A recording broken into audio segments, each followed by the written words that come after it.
Welcome to the Amazon Investor Coalition podcast. Let's dive in. Yeah, and Jonah and everyone for inviting me to talk about the Planet Gold program. My name again is Susan Keane. My official title is Senior Director of Global Strategies in the International Program of the Natural Resources Defense Council. Some of you may be familiar with NRDC. We're a US-based environmental group. But in this capacity, I'm the global coordinator of the Planet Gold program, which is a global initiative to phase mercury out of small-scale gold mining. It's funded by the Global Environment Facility, which is a collaborative entity between governments, UN agencies, development banks, and others to address global environmental problems, for those of you not familiar with the GEF. So I'm just going to give you hopefully a fairly brief overview of the purpose of the program and what we're doing, and then hope we can have a chance to talk. So for those of you who were on the call a couple of weeks ago, and also maybe been following in the New York Times and Washington Post, and a lot of you who are, of course, interested in the Amazon and its deforestation issues have seen these pictures. This is a picture of the devastation wrought by uncontrolled, illegal, small-scale gold mining. In this particular picture, this is Peru. And you know, this is what happens without any controls. Lots of miners come in and inefficiently work the land, leaving basically an unreclaimed wasteland with really devastating impacts on the landscape. But it's worth noting that these activities also pose really great health and safety risks to the miners themselves. So this isn't just an environmental issue. I did. That was me. I hopped onto a Zoom. Sorry? Can everyone still hear me? Yeah, that was background. I'm going to go ahead and put everyone on mute. Go ahead. Okay, no problem.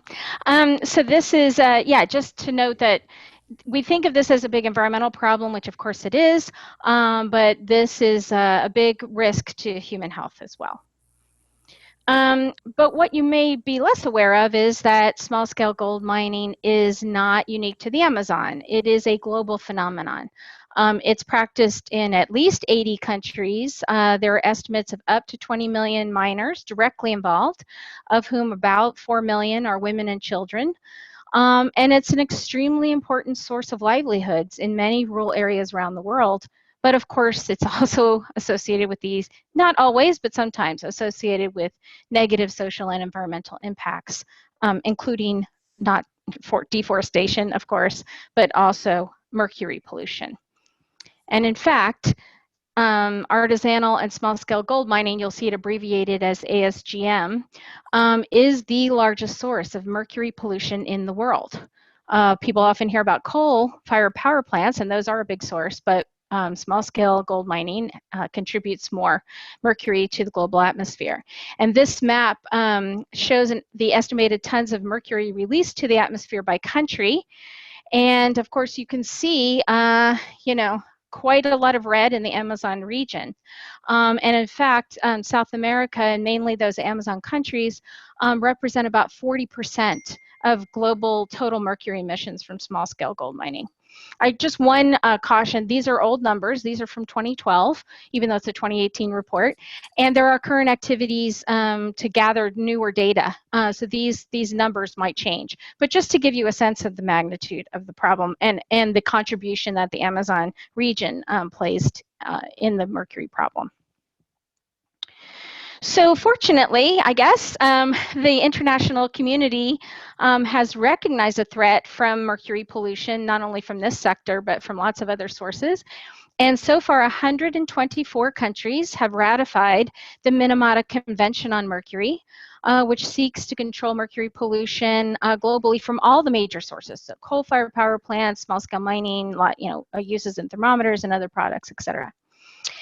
The negotiators of this convention recognized, when thinking about the small-scale mining sector, they recognized that banning mining, per se, or banning mercury use in mining, historically has not been a successful strategy by different countries who have tried it.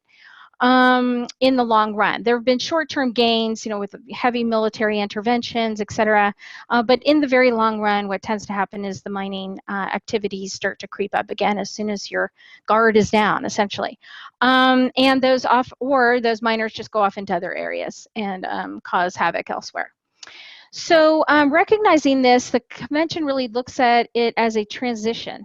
There needs to be a transition over time with assistance away from mercury use and other informal activities of the sector, transforming it into a formal sector that contributes to livelihoods while minimizing impacts on the environment. And the convention has mechanisms for financial assistance to countries who want to make this transition. And that's where we come in. We are the Planet Gold program. GOLD, the acronym, are you ready for this? It stands for Global Opportunities for Long-Term Development in the Artisanal Gold Mining and Small-Scale Gold Mining Sector. So that's a really long mouthful, but it's really meant to remind us that the goal of the program is to realize the positive economic benefits of small-scale mining, which are substantial in a lot of rural areas, but while eliminating mercury use and other ill effects of the informality of the sector where feasible. And as I mentioned at the beginning of the discussion, the program is funded by the Global Environment Facility. Again, if you aren't familiar with the GEF, it was established in 1992 after Rio as a mechanism for governments and UN entities, et cetera, to get together and fund projects on globally important environmental issues. In this case, this particular project is led by the UN Environment Program in partnership with the United Nations Industrial Development Organization, United Nations Development Program, and Conservation International. We're all working together.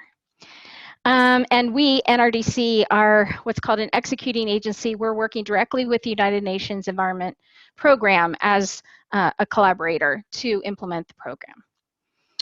So the mission of the program is we're working to make small-scale gold mining safer, cleaner, and more profitable. And for the miners themselves, which creates their incentive to stick with it. And the vision of our program is at the end of it, we should have a clean global supply of gold from artisanal and small-scale gold miners. So right now, in the gold-colored countries, we are actively working in 9 countries, but you can see 4 of those touch on the Amazon region. So we have Colombia, Ecuador, Peru, and Guyana currently. And we're adding Bolivia and Suriname to that mix, plus a number of other countries in Asia and Africa. And there is, as I mentioned, a global component for which I am the coordinator. And the point of the global component is to really coordinate all of those different country activities, make sure they're communicating with each other, sharing information, exchanging experience, et cetera. So we don't have 9 separate, one-off projects all working in silos, but instead really, really try to learn from each other and create an overall movement to transition this sector to be a better sector. One notable absence from the map in the Amazon region is Brazil. And all I can say about that is that as a government, sort of oriented entity, the GEF is country driven. It needs to be asked by the countries who want assistance. So absent that, there's really not much we can do about that, except as the global component, we can certainly share information and work across partners across all different countries. We're not really limited. So as an example, currently we're in conversations with the Center for Mineral Technology, or CITEM, in Brazil, which is a sort of a quasi-governmental research institute in Brazil with a long-standing history of working with the small-scale mining sector. That's planning a project on training of small-scale miners on mercury-free techniques.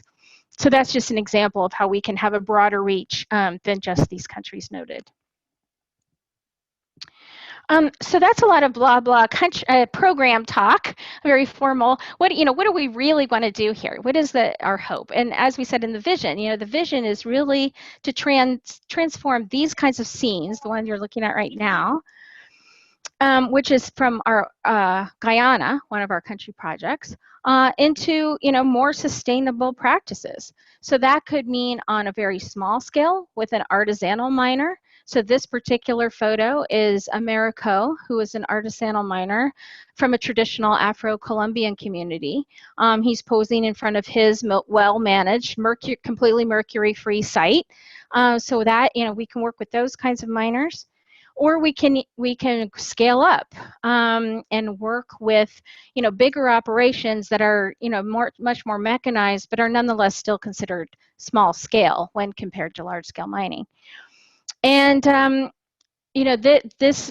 those of you who aren't familiar, with the look of mining, this probably looks like a hot mess to you, and it kind of is. But it nonetheless, what it really represents is a series of highly efficient, gravity-based methods of very efficiently separating gold from the other materials. And what you see splashing out at the end, which is, by the way, not going into a river, but going into a holding pond, is completely chemical and mercury-free. Of course, mercury is a chemical, and other chemicals as well are not present there. So this represents, a technology that can be applied in, those kinds of sites that you were seeing where there's, the moonscape. It's not. It's still mining. It is. We're not all, as environmentalists, we're not big fans of mining. But as the convention recognized, these mining activities have been going on a long time. They're going to continue. A lot of the government efforts to date haven't really been effective at exterminating them, even in very sensitive areas. So the approach is, here we're really trying to make it as efficient and clean and sustainable as we possibly can. And to date, I've been talking about methods that are really geared toward alluvial mining, which is the kind of mining that involves a lot of deforestation. But in the Amazon, there's also a lot of hard rock mining, believe it or not. Not as much as alluvial, but it still does occur. And so we also have solutions that are oriented toward hard rock mining, which may not cause as much deforestation, but certainly has a bigger mercury footprint, generally speaking, than alluvial mining. So this photo shows processing a processing site with efficient ore milling and gravity separation. Again, completely chemical-free and mercury-free and very, very efficient. You can tell so far my talk has been really focused on these mercury-free technologies, but really that's just one part of the Planet Gold picture, because the transition to mercury-free technology and responsible production requires a very holistic approach. Of course, as a child of the Minamata Convention, we have an ambitious mercury reduction target as our main objective, but to have uptake of mercury-free gold extraction methods, we need to remove the barriers to formal financing and create access to formal supply chains. You saw some of that equipment. That's not inexpensive equipment, right? That takes some financing. But if we have formal financing and access to downstream formal markets instead of smugglers, this will actually encourage miners to adopt these mercury-free methods and in turn improve their livelihoods because those methods are more efficient and give them more gold. And then one of the key barriers, of course, to finance and to access to formal markets is the fact that these miners are operating informally and at worst illegally. And so, of course, part of our program is focused on actually formalizing these miners and making them legal and providing other kinds of formal assistance to bring them into the formal economy.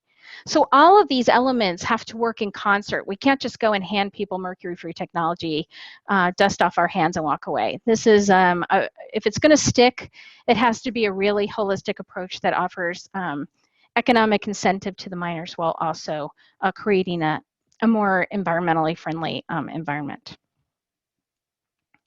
So just one more example to illustrate, really practically of this holistic approach. I wanted to start with this picture from Peru. I think this is from Madre de Dios region. And it's a good illustration. I like this picture. I don't like this picture. I hate this picture. It's horrible. But it's a good, I like it because it's a good illustration of how the land is broken up by mining.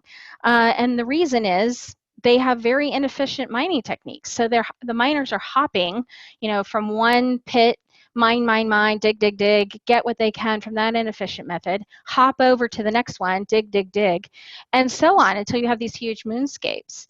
And that is very inefficient, very destructive. So one solution that's been proposed is to create these mining corridors that keep the mining into a more restricted given location.